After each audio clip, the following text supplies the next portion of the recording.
இன்று மாற்றத்தின் நாள். மாற்றம் உண்டு. ஆண்டவராகிய இயேசுவின் நாமத்தினாலே மாற்றம் உண்டு என்கிற இந்த அனுதின தியானத்தின் மூலமாக உங்களை சந்திக்கிறதுல எனக்கு மிகுந்த சந்தோஷம். ஆண்டவரும் இரட்சகருமாகிய இயேசுவின் நாமத்தில் உங்களை வாழ்த்துகிறேன். சுகமாக இருப்பேன் என்று விசுவாசிக்கிறேன். கர்த்தர் உங்களோடு கூட இருந்து நடத்தி வருகிற எல்லா பாதைகளுக்காக ஆண்டவருக்கு ஸ்தோத்திரம் உண்டாவதாக.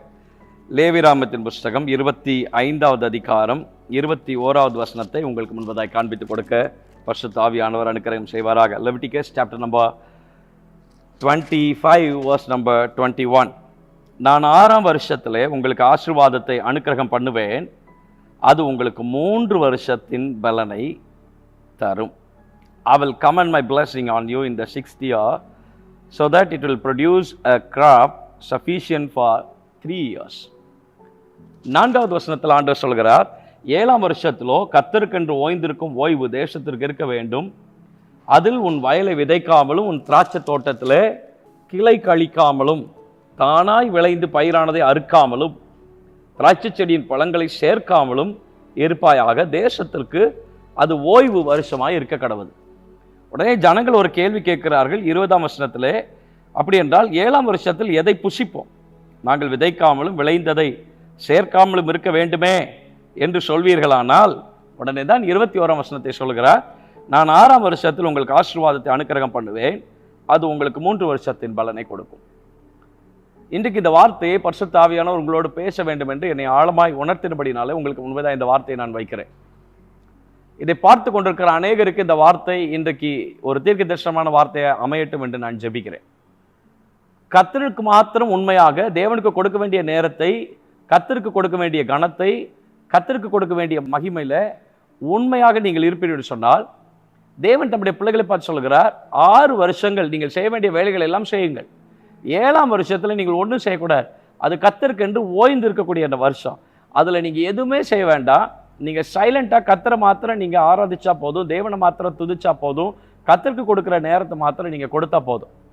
உங்களுக்கு புரிந்து கொள்ளும் விதத்திலே சொல்லுகிறேன், நீங்கள் அமர்ந்திருந்து நானே தேவன் என்று அறிந்து கொள்ளுங்கள்.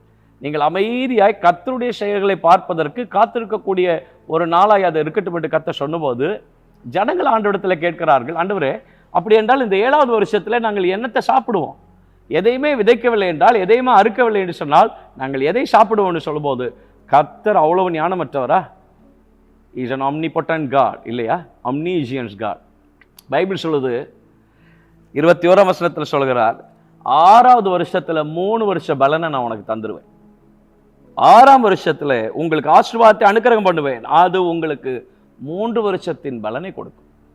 என்னைக்கோ நடக்க போகிற காரியத்தை கர்த்தர் சமீபமாக்கி துரிதப்படுத்தி கர்த்தருடைய கிரியைகளை மிக சீக்கிரமாக துரிதமாக கர்த்தர் உங்கள் வாழ்க்கையை செய்து முடிப்பதற்கு தரிசனத்தை கொடுக்கும் போதே டைம் செட் பண்ண ஆண்டவர் நம்முடைய ஆண்டவர். அதனால தான் ரொம்ப அழகா எழுதுகிறார், குறித்த காலத்திற்கு தரிசனம் வைக்கப்பட்டிருக்கிறது, அது முடிவில் விளங்கும், அது பொய் சொல்லாது, அது தாமதித்தாலும் அதற்கு காத்திரு, இனி அது தாமதியாது. ஏனென்றால் தரிசனத்தை கொடுக்கும் போதே டைம் செட் பண்றார் தேவன். கர்த்தருக்கு கொடுக்க வேண்டியதை நீங்க உண்மையா அவருடைய நேரத்துல உண்மையா இருங்க. தேவனுக்கு கொடுக்க வேண்டிய கனத்தையும் மகிமையும் உண்மையாய் அவருக்கு செலுத்துங்கள். உங்களுக்கு வர வேண்டிய நன்மைகளை பற்றி நீங்கள் யோசிக்கவே வேண்டாம். அதை கர்த்தர் ஏற்கனவே யோசித்து விட்டார். கர்த்தர் சொல்ற, 7வது வருஷத்துல நீ சைலண்டா இருக்கிறன்னா உன்னை நான் பட்டினி போட மாட்டேன். அந்த 6வது வருஷம் உனக்கு 3 வருஷ பலனை கொடுக்கும். இன்னும் நீங்கள் புரிந்து கொள்ளக்கூடிய விதத்தில் நான் சொல்கிறேன், ஆழத்தின் மேல் வலையை போய் போடுன்னு சொல்றார் ஆண்டவர். முழுவதும் பிரயாசப்பட்ட ஒன்றும் கிடைக்கலன்னு அடுத்த 12 மணி நேரத்தில் வேலைக்கு போகணும். ஆகவே வலைகளை அலசி கொண்டிருக்கிறான் பேதுரு. ஆனால் தேவன் சொன்ன வார்த்தையின்படி செய்த போது இரவிலே கிடைக்க வேண்டிய எல்லா மீன்களும் பகலிலேயே அவனுக்கு கிடைத்ததே. தீர்க்கதரிசி ஊழியக்காரன் இடத்துல சொல்லுகிறார், நாளை இந்நேரத்தில் ஒளிமுக வாசலிலே 1 மரக்கால் கோதுமைமா 1 சேக்கலுக்கும் விற்கப்படும் கர்த்தருடைய வார்த்தையின்படி சொல்றாரு. கர்த்தர் அதை செய்தாரு. நேரங்களும் காலங்களும் கர்த்தருடைய கரத்தில் உண்டு. உங்களுடைய காரியங்களையோ உங்களுடைய எதிர்காலங்களையோ உங்களுக்கு என்ன சம்பவிக்க வேண்டும், என்ன நடக்க வேண்டும், உங்களுக்கு என்ன செய்ய வேண்டும், எல்லா கர்த்தர் அறிந்து வைத்திருக்கிறார். எல்லா கர்த்தர் அறிந்து வைத்திருக்கிறார். சகலமும் ரைட் டைம்ல ஆன் டைம்ல கர்த்தர் கொண்டு வந்து சேர்ப்பார். ஆன் டைம்ல கொண்டு வந்து சேர்ப்பார். இன்னும் மறுபடி மேலே போய் நான் சொல்லுகிறேன், ஆன் டைம் அல்ல, அதற்கு முன்பதாகவே தேவன் தம்முடைய கிரியைகளை உங்கள் வாழ்க்கையிலே செய்து முடிப்பார். 7வது வருஷத்தின் பலன் 7வது வருஷத்தில் அல்ல, 6வது வருஷத்திலேயே 3 வருஷ பலனை கொடுத்தவர். இரவிலே பிடிக்க வேண்டிய மீன்களை பகலிலேயே நிறைவாய் பேதுருவுக்கு 2 படகுகள் நிறையாய் கொடுத்த தேவன். 1 மரக்கால் கோதுமை மா 1 ஷேக்கலுக்கு பருவகாலம் எத்தனையோ பருவகாலம் எடுத்து விளைச்சலை விளையச் செய்து அதை அறுக்க வேண்டிய காலங்களை சுருக்கி தம்முடைய பிள்ளைகளுக்கு சீக்கிரமாகவே நன்மைகளை வரப்பண்ணின தேவன்.